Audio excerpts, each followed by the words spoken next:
Hello दोस्तों, welcome to with pharma classes. आज हम ITBP का पेपर सोल्व करेंगे। ये पेपर हुआ था आपका 27/9/2023 को। इस पेपर को मैंने भी दिया था और मेरा सिलेक्शन भी हुआ था ASI फार्मासिस्ट में। मैं ज्वाइन भी किया, उस टाइम वहाँ पे नौकरी भी की। उसके बाद एम्स CRE में सिलेक्शन होने के बाद मैंने उस जॉब को छोड़ दिया। और आज हम ये पेपर डिस्कस करते हैं। तो ये पेपर हुआ आपका 27/9/2023, 3 घंटे का ये पेपर था आपका असिस्टेंट सब इंस्पेक्टर फार्मासिस्ट। ठीक है, जल्दी ही इसमें वैकेंसी आने वाली है आपकी पैरामिलिट्री में भी। तो जो स्टूडेंट्स इनकी तैयारी कर रहे हैं वो इसमें लगे रहें। इसमें आपका क्वेश्चन आता है 60% आपका सब्जेक्ट आता है जैसे फार्मेसी के, और 40 क्वेश्चन आपके आते हैं नॉन फार्मा, जिसमें आपका math, reasoning, GK, English, Hindi के आते हैं। तो हम पहला क्वेश्चन देखते हैं। फर्स्ट क्वेश्चन आपका रीजनिंग से।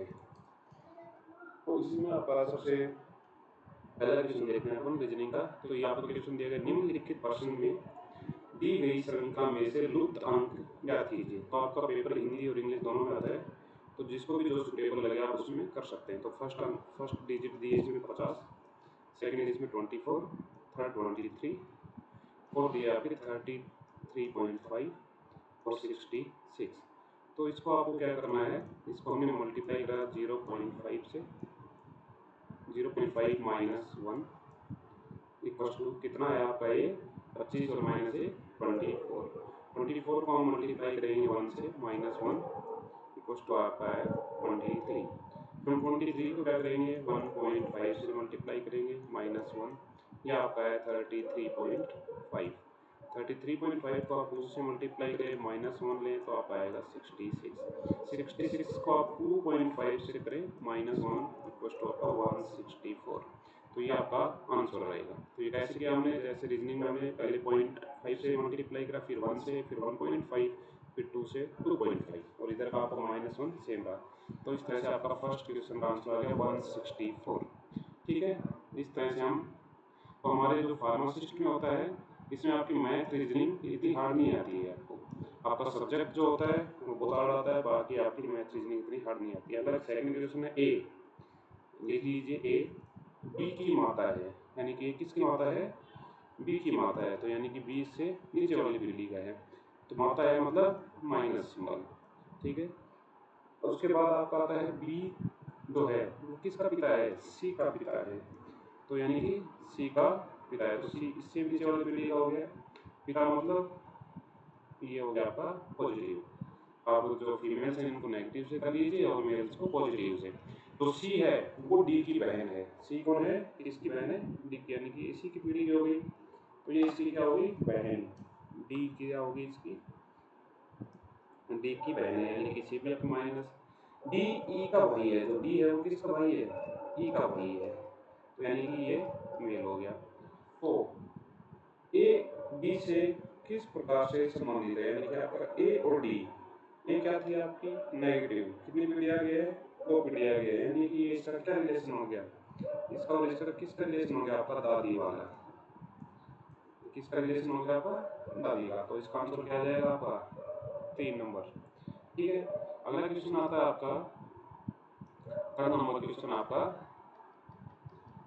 ये भी रीजनिंग से आएगा। एक अनुक्रम दिया गया है, क्या दिया गया है आपको, एक अनुक्रम दिया गया है जिसमें एक पद लुप्त है। दिए गए विकल्पों में से वही विकल्प चुनिए जो अनुक्रम को पूरा करे। जो किसको करेगा, अनुक्रम को पूरा करेगा। तो आपका फर्स्ट क्या दिया गया है, एन और टी। इनके बीच में कितने वर्ड्स का डिफरेंस है आपका, बताइए, 5 वर्ड्स का। ठीक है, कितने वर्ड्स का डिफरेंस आ गया आपका, 5 वर्ड्स का। फिर उसके बाद आपका आता है क्यू और के। क्यू इनके बीच में कितना डिफरेंस हो गया आपका, क्यू और के में कितना डिफरेंस हो गया आपका, 5 वर्ड्स का। फिर उसके बाद आपका आता है एच और एन, इसके बीच में कितना डिफरेंस हो गया आपका, 5 वर्ड्स का। के ई, इसमें कितना हो गया आपका, 5 वर्ड्स का। तो ऐसा अगला वर्ड आएगा जिसमें 5 का डिफरेंस हो। और ये हम देखते आ रहे हैं जैसे एच और एन, एच और एन के बीच का लिख लीजिए आप। ठीक है, क्यू और के के बीच का लिख लीजिए कि ई के बीच में, ई एफ जी एच आई जे के, इन दोनों के बीच में कितना डिफरेंस हो गया, 1 2 3 4 5, 5 का डिफरेंस हो गया इन दोनों वर्ड्स के बीच में। अब जो अगला था वो क्या, एच, तो ये एच आया था इसमें। तो इसी तरह से जो अपना के और ई है, इसमें अगला क्या आएगा आपका, एच आ जाएगा। और एच से 5 आप आगे गिन लीजिए, यानी कि इसके साथ एच के साथ क्या दिया गया है इधर ऑप्शन में, ये आपका ऑप्शन वाइज में क्या दिया गया है, B C D E F G H, तो कितने हो गए 5। तो इस तरह से आपका आंसर आ जाएगा सेकेंड। तो आपको जब भी आप फार्मासिस्ट का एग्जाम दें तो मैथ रीजनिंग में इतना टाइम ना दें, या आपको बहुत टाइम मिलता है वहाँ पे, इतना टाइम मिलता है कि आप आराम से रेस्ट भी कर सकते हो पेपर सोल्व करके। तो ज़्यादा आपको इतना टेंशन लेने की ज़रूरत नहीं है इसके लिए, मैथ रीजनिंग के लिए आप सिंपली पढ़िए मैथ रीजनिंग। ठीक है, अगला क्वेश्चन देखिए, किन दो संख्याओं को आपस में परस्पर बदलने पर सही समीकरण हो जाएगा, आपस में बदलने पर सही समीकरण हो जाएगा, यानी कि आपको दिया गया है। तो इसमें कौन सा रूल लगता है आपका, बोर्डमास, कौन सा रूल लगता है आपका, बोर्डमास। तो आप ऑप्शन में लगा लगा के देख लीजिए। तो हम क्या करेंगे, 6 और 3 को चेंज करके देखेंगे, 7 - 3 × 2, ये आपको दिया हुआ है +4 = 7, 3 और 6 को आपस में बदलिए, यानी कि 7 - 6 × 2 3 + 4 = 7। तो हम ये करके देखते हैं, तो 7 माइनस ये क्या आपका 6 × 2/3 + 4 = 7, तो 3 दूनी 6, तो 7 - 4 + 4 = 7, तो ये 4 गया, तो आपका 7 = 7। तो आप किसको चेंज करेंगे, जो आपका सेकंड ऑप्शन में दिया गया है इसको चेंज। तो आप ऑप्शन लगा के भी देख सकते हो, एक को सोल्व करके भी देख सकते हो। ठीक है, अगला है, निम्न दिए गए विकल्पों में से संबंधित अक्षरों को चुनिए। क्या करना है आपको, संबंधित अक्षरों को चुनना है। तो इसमें आपका ऑप्शन क्या दिया गया है, के एक्स के साथ दिया गया है, के किसके साथ दिया गया है आपका, एक्स के साथ, एम किसके साथ दिया गया है आपका, जेड के साथ। ठीक है, तो इस तरह से आपको ऑप्शन दिए गए हैं। तो प्रथम में देखिए आप, के किसके साथ दिया गया है, एक्स के साथ, तो इसके सामने दूसरा में क्या है, एम, एक्स के सामने क्या है, जेड, तो ये क्या हो गया, इसमें +2 करा एम आ गया, इसमें +2 करा जेड आ गया।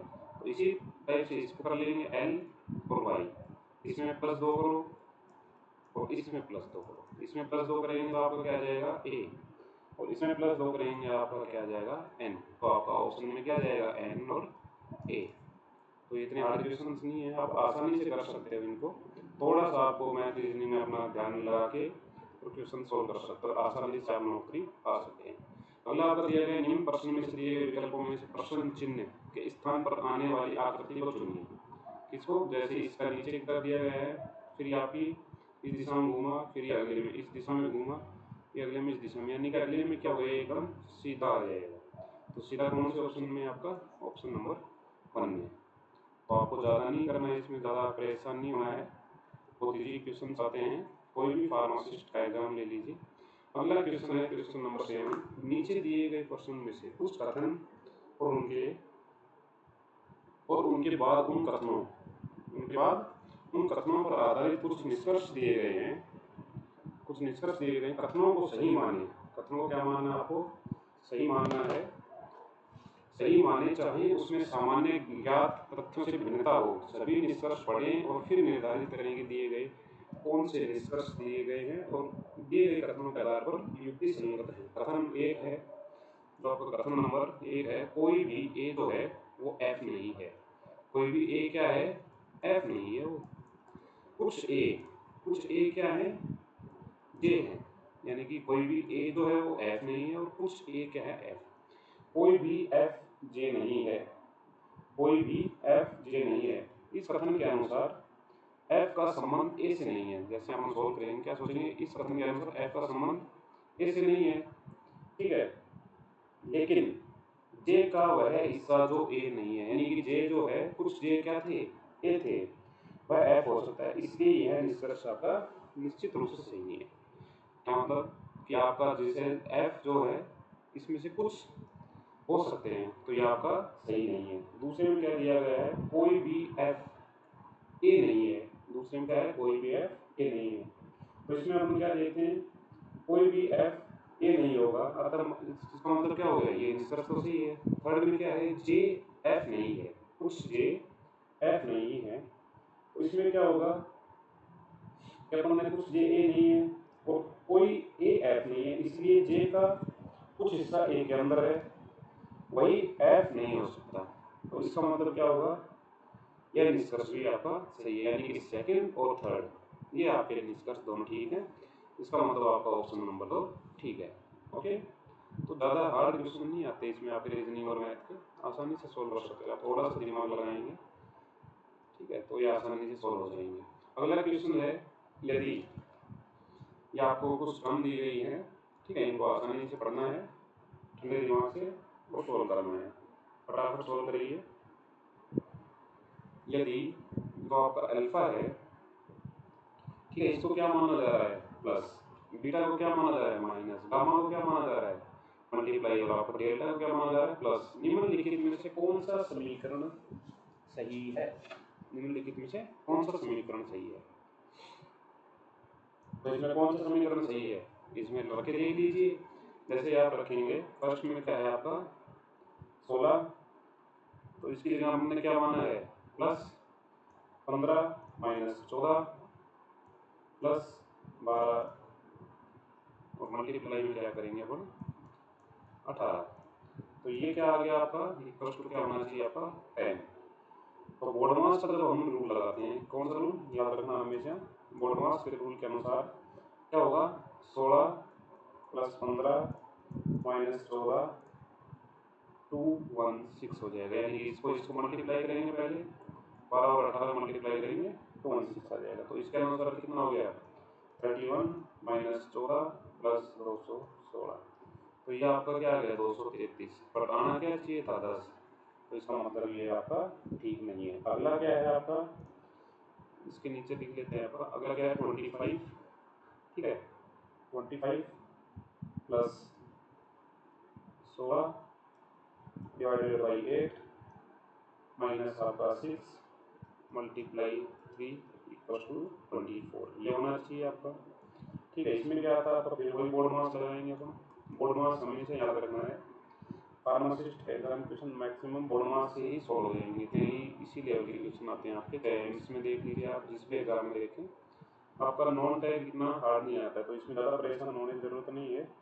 तो जैसे हमने सोल्व किया इसको, तो सबसे पहले हम भाग करेंगे, 8 का भाग इसमें दिया 2 आ गया, तो ये हो गया, फिर इसको मल्टीप्लाई करेंगे 25 प्लस 2 माइनस क्या आ गया 18, इसको जोड़ा घटाया 27 माइनस 18 प्लस 2 9, आना क्या चाहिए था इसके सामने 24, इसका मतलब फर्स्ट और सेकंड दोनों सही नहीं है। ओके, आपका सेकंड आंसर हो जाएगा। इसके बाद आप अगला क्वेश्चन देखेंगे, तो ज़्यादा हार्ड नहीं है, आसानी से पढ़ना है, बस आपको लगातार आप नियमित फार्मा क्लासेज के साथ लगातार रहिए, आपकी जब तक वैकेंसी आएगी अगली एम्स या जो भी, तब तक आपका सिलेबस भी हो जाएगा और आपको प्रैक्टिस भी करवाई जाएगी। तो अगला क्वेश्चन आपका, नीचे दिए गए कुछ प्रश्न में 4 अक्षर युगल दिए गए हैं, माइनस पर जो माइनस के बाईं ओर दिए अक्षर के दाईं ओर दिए गए अक्षर के किसी तर्क नियम संबंध से संबंधित हैं, मतलब ये दोनों आपस में एक दूसरे से संबंधित हैं, तो इनके संबंध के आधार पर इनमें समानता बतानी है, दिए गए विकल्पों में विषम को चुनना है, जो मतलब सेम नहीं हो रहा हो, ठीक है। तो इसमें है V Q R minus U N P, ठीक है, वी यू से हमने देखा वी यू, ये क्या हो गया एक माइनस हो गया, क्यू एन ये क्या हो गया -3 हो गया, अगला क्या है आपका आर पी, ये क्या हो गया आपका -2 हो गया, तो पैटर्न क्या आ गया आपका, इसमें देखें तो -1 है, -3 है, -2 है, ठीक है। अगले में क्या देखते हैं हम, जो ये आपका ये है डब्लू के डी वी आई है, तो डब्लू से क्या हो गया वी -1, के से आई क्या हो गया -2, डी से ए क्या हो गया -3, यानी कि इसका पैटर्न क्या हो गया -1 -2 -3। अगला है जी यू एन एफ एस के, तो जी एफ से वही -1, ठीक है, यू एस से -1 और आपका एन k से -1, ठीक है। तो इसमें मतलब -1 ये हो गया, -2 इसमें हो गया, -3 ये हो गया। तो इसमें पैटर्न यही वाला आ गया, -1 -2 -3। अगला m, ठीक है। उसके बाद है आपका a t l y q, वही सेम इसमें हो गया, -1 -2 -3। तो यानी कि इसमें विषम पूछा है तो आपका विषम क्या हो गया, इसमें क्या था अपना -1 -3 -2। ओके, नेक्स्ट क्वेश्चन देखते हैं। इसी तरह से अगला क्वेश्चन आएगा आपका, ये आ गया अगला क्वेश्चन। 7 डिब्बे P Q R S T U V, P Q R S T U V, एक के ऊपर एक रखे गए हैं। बॉक्स X के ऊपर केवल 2 बॉक्स रखे गए हैं, बॉक्स S पे 2 बॉक्स रखे गए हैं, ठीक है। V और S के बीच में केवल एक बॉक्स रखा गया है। बॉक्स V और T के बीच उतने ही बॉक्स रखे गए हैं जितने कि T और P के बीच में रखे गए हैं। अतः बॉक्स Q और R के बीच में 3 बॉक्स रखे गए हैं। Q को R के ऊपर रखा गया है, तो R और V के बीच में कितने बॉक्स हैं? ठीक है, कुल कितने डब्बे हो गए इसमें? 7 डब्बे। यहाँ लिख लीजिए कुल कितने डब्बे हैं यहाँ पे? 7। P Q R S T U V। डिब्बा S के ऊपर केवल 2 डिब्बे हैं। डिब्बे S के ऊपर केवल 2 डिब्बे, इसका मतलब S ऊपर से तीसरे स्थान पर है। S के ऊपर 2 डिब्बे, यानी कि जैसे हमने ऊपर से बना लिया, ये हमारा S हो गया, ठीक है। इसके ऊपर 2 डब्बे रखिए, एक डब्बा 2 डब्बा। ओके, अगला बोल रहा है वो V और S के बीच में केवल एक डब्बा है, यानी कि V और S के बीच में केवल एक डब्बा है।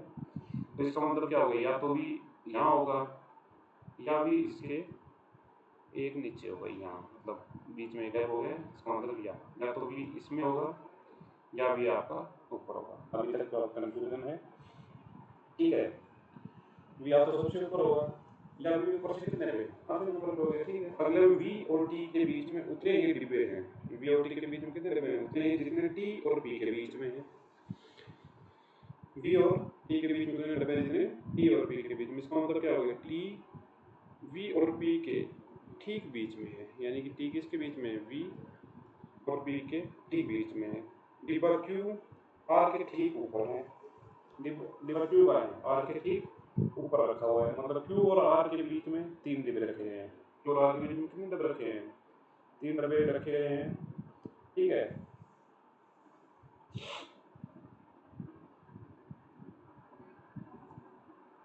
तो इसका क्या होगा, तो S ऊपर से कौन से स्थान पे होगा आपका? तीसरे स्थान पे। P का स्थान क्या हो गया? V और S के बीच में एक डब्बा है। V और S के बीच में कितना डब्बा है? एक। V और S के बीच में कितना डब्बा है? एक। यदि V ऊपर है तो उसके स्थान 1 होगा, यदि V नीचे है तो उसके स्थान 5 हो जाएगा। तो हम कुल मिला के देखें तो अपनी सीरीज क्या बनेगी है? U Q S T V R P, ठीक है। तो अब Q और R को, R और V के बीच में कितने बॉक्स हैं? R और V के बीच में कितने बॉक्स हो गए? ये आपका R हो गया,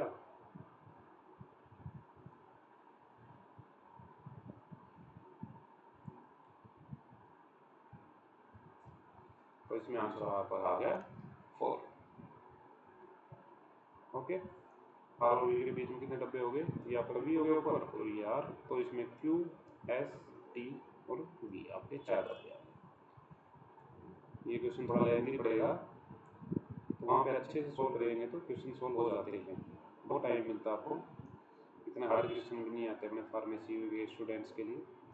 एग्जामिनर को पता है सब्जेक्ट कितना हार्ड है, तो वो सब्जेक्ट में बहुत अच्छे क्वेश्चन डालता है, ठीक है। अगला आपका क्वेश्चन, जैसे पहला हो गया आपका रीजनिंग का, दूसरा पोर्शन शुरू होता है आपका जीके का।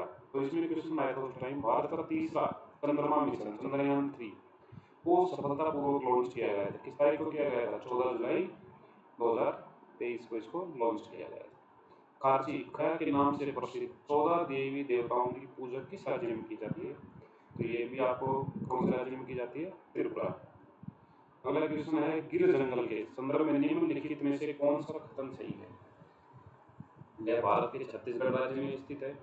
एशियाई शेर केवल इसी जंगल में पाए जाते हैं, ठीक है। तो इसमें आपका कौन सा ऑप्शन ठीक हो गया? कहाँ पाए जाते हैं? एशियाई शेर गिर में। ठीक है। गिर जंगल में आपके एशियाई शेर पाए जाते हैं। तो ये क्वेश्चन हो गया आपका। गिर कहाँ पे प्रेजेंट है? गिर गिर जंगल आपका गुजरात में। कौन सी जगह प्रेजेंट है आपका? गुजरात में। अगर इसमें ये होता है कि गिर आपका गुजरात में है तब अपन का दोनों ऑप्शन ठीक हो जाते हैं। ठीक है, ये आपका वन्य जीव अभ्यारण्य है। ओके, फिर ये एकमात्र ऐसा स्थान है जहाँ पर एशियन शेर पाए जाते हैं, एशियाई शेर पाए जाते हैं, और यहाँ पर प्राकृतिक रूप से पाए जाते हैं, यानी कि बाहर से कहीं से लाके हुए नहीं छोड़े गए उन्होंने। तो यहाँ पे प्राकृतिक रूप से आपके गिर पाए जाते हैं। गिर में मतलब आपके एशियन शेर। WEF global general gap report 2022 में भारत का कौन सा स्थान है? तो भारत का कौन सा स्थान था आपका? 135वां, यानी कि कब की रिपोर्ट के अनुसार? 2022 की रिपोर्ट के अनुसार। ये क्वेश्चन आपको जीके में याद करने ही पड़ेंगे। आया तो सही, नहीं आया तो आपका गया नंबर। भारतीय संविधान के भाग 1 में निम्नलिखित में से किस अनुच्छेद का उल्लेख किया गया है? किस अनुच्छेद का भाग 1 में किसका किया गया है? नए राज्यों का प्रवेश या स्थापना। जो नया राज्य बनेगा उसका स्थापना के लिए। एशियन चैंपियन ट्रॉफी 2023 का फाइनल मैच किस देश में आयोजित किया गया? यानी कि एशियन चैंपियन ट्रॉफी 2023 का फाइनल मैच किस देश में आयोजित किया गया? भारत में। ओके, उजाला योजना के बारे में निम्नलिखित में कौन सा कथन सही है? जो उजाला योजना है उसके बारे में कौन सा कथन ठीक है? घरेलू उपभोक्ताओं की किफायती मूल्य में ऊर्जा कुशल LED बल्ब उपलब्ध कराने के लिए 5 जनवरी 2015 को लॉन्च किया है। दूसरा, इसे प्रकाश पथ के नाम से भी जाना जाता है। तो इसमें आपसे पूछ रहा है कि कौन सा कथन सही है इसमें? तो जो उजाला योजना है उसके बारे में बताएं। इसे 5 जनवरी 2015 को घरेलू उपभोक्ताओं को किफायती मूल्य में ऊर्जा कुशल LED बल्ब उपलब्ध कराने के लिए लॉन्च किया गया था। यह कथन सही है। ठीक है, जो आपका ये कथन है पहला वाला, ये सही है। बाकी जो दूसरा कथन है कि इसे प्रकाश पथ के नाम से जाना जाता है, यह कथन भी सही है। शुरुआत में इस योजना को ठीक है, शुरुआत में इस योजना को प्रकाश पथ कहा गया था, लेकिन बाद में इसे क्या बोला गया? बाद में इसे क्या बोल दिया गया आपका? ये आपकी कुशल योजना, उजाला योजना बोल दिया। पहले इसको कौन सी योजना बोला गया था? प्रकाश। ठीक है, तो इसको बाद में कौन सी योजना बोला गया? उजाला योजना। ओके, तो आपका ऑप्शन जो 2 नंबर है वो ठीक हो जाएगा। ऑप्शन नंबर 2, यानी कि केवल फर्स्ट पहले बोला गया था, बाद में इसका नाम क्या कर दिया गया आपका? उजाला योजना। ओके डियर स्टूडेंट्स, अगला क्वेश्चन है आपका 8 नंबर क्वेश्चन जीके का।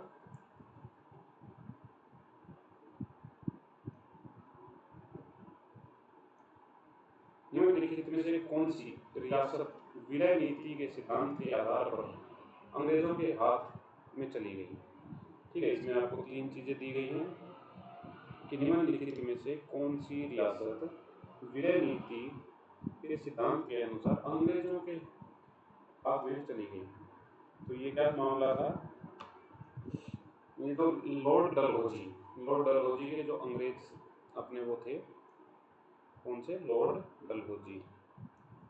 यहाँ पे लिखता हूँ डलहौजी। जो लॉर्ड डलहौजी थे उन्होंने विलय नीति लाए थे वो, और उसमें कुछ रियासतों को मिलाया गया।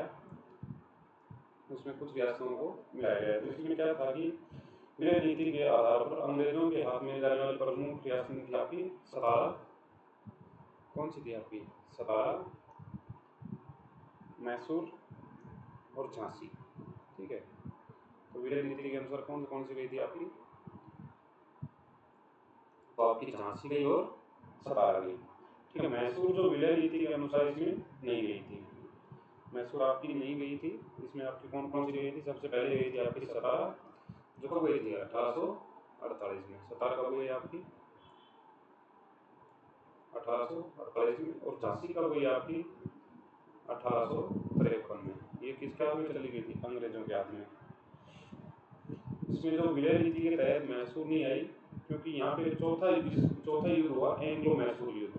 ठीक है, जिसके जीत के बाद कुशासन के आरोप में 1831 प्रशासनिक नियंत्रण में लिया गया पुलिस को, लेकिन ये विलय नीति में नहीं आई। ये किसमें आ गई? एडमिनिस्ट्रेटिव दिक्कतों की वजह से 1831 में अंग्रेजों ने इसको एडमिनिस्ट्रेटिव यानी कि खुद उस पर क्या करते थे, प्रशासनिक नियंत्रण करते थे। बाकी विलय नीति में आपकी झांसी आई, याद रखना हमेशा, 1853 में आई और 1848 में आपकी सतारा आई। तो ये क्वेश्चन आपको जीके में पढ़ना पड़ेगा अच्छे से। निम्नलिखित में से कौन सा एक आर्थिक कार्यकलाप नहीं है जिससे आप पैसे नहीं कमाते? चाय की पत्तियों को रूपांतरित करने का कार्य, क्योंकि इसमें चाय की पत्तियों को रूपांतरित करेंगे तो पैसे मिलेंगे, ठीक है। कच्चे कपास का धागे का रूपांतरण, इसमें पैसे कमाई होगी। रेस्टोरेंट में चाय बनाने का, इसमें पैसे कमाई। घर में भोजन पकाने का कार्य, ये तो सारे घर वाले खा लेंगे, घर वाले थोड़ी पेमेंट करेंगे एक दूसरे को आपस में। अब मम्मी ने आज खाना बनाया तो मम्मी को पेमेंट करो भाई। तो इसमें कोई आर्थिक आपकी क्या नहीं हुई, एक्टिविटी नहीं हुई। 2011 की जनगणना के अनुसार 2001 से 2011 के दशक में भारत की जनसंख्या की वृद्धि दर क्या थी? तो ये वृद्धि दर क्या थी आपकी? 17.7। कितनी वृद्धि दर थी आपकी? 17.7। तो डियर स्टूडेंट्स, हमने ये पेपर 2023 में जो हुआ था उसको हमने डिस्कस किया। ये हमने 20 क्वेश्चंस डिस्कस किए हैं इसके। कितने? 20 क्वेश्चंस। इसमें आपकी रीजनिंग थी और दूसरे आपकी क्या है, आपकी ये जनरल नॉलेज। तो ये इस टाइप के बाकी अभी इसमें 80 क्वेश्चंस की और बची है, तो हम इसको धीरे धीरे कंटिन्यू करेंगे, धीरे धीरे क्वेश्चंस डालते रहेंगे इसके। आप जो रेगुलर क्लासेज ली जा रही है उनको देखिए, जिसमें आपको फार्मा का कंप्लीट स्टडी करवाई जाएगी, जिसमें फार्माकोलॉजी, फार्मास्यूटिक्स, फार्माकोनोसी, ठीक है, आपकी ज्यूरिस, जितना भी आपको फार्मासिस्ट के सिलेबस में आता है वो कंप्लीट आपको पढ़ाया जाएगा। और उसके एमसीक्यूज धीरे धीरे टॉपिक वाइज एमसीक्यूज भी कराए जाएंगे। आपको सिर्फ इतना ही पढ़ाया जाएगा जो आपके लिए इम्पोर्टेंट है, जो आपके फार्मासिस्ट एग्जाम में आता है, ना कि आपको इधर उधर का कुछ पढ़ाया जाएगा। पूरा टॉपिक आपको पढ़ाया जाएगा, वही क्वेश्चंस पढ़ाए जाएंगे जो पेपर्स में बार बार पूछे जाते हैं, यानी कि आप इसको कवर कर लेंगे तो मैक्सिमम आपका सिलेबस कवर हो जाएगा। इसके अलावा आपको कहीं से नहीं पढ़ना पड़ेगा। ओके दोस्तों, इस चैनल को आप सब्सक्राइब करें, लाइक करें, शेयर करें, ज़्यादा से ज़्यादा पहुँचाएँ जिससे आपके दोस्तों को फ़ायदा मिल सके। ओके दोस्तों, जय हिंद, जय भारत।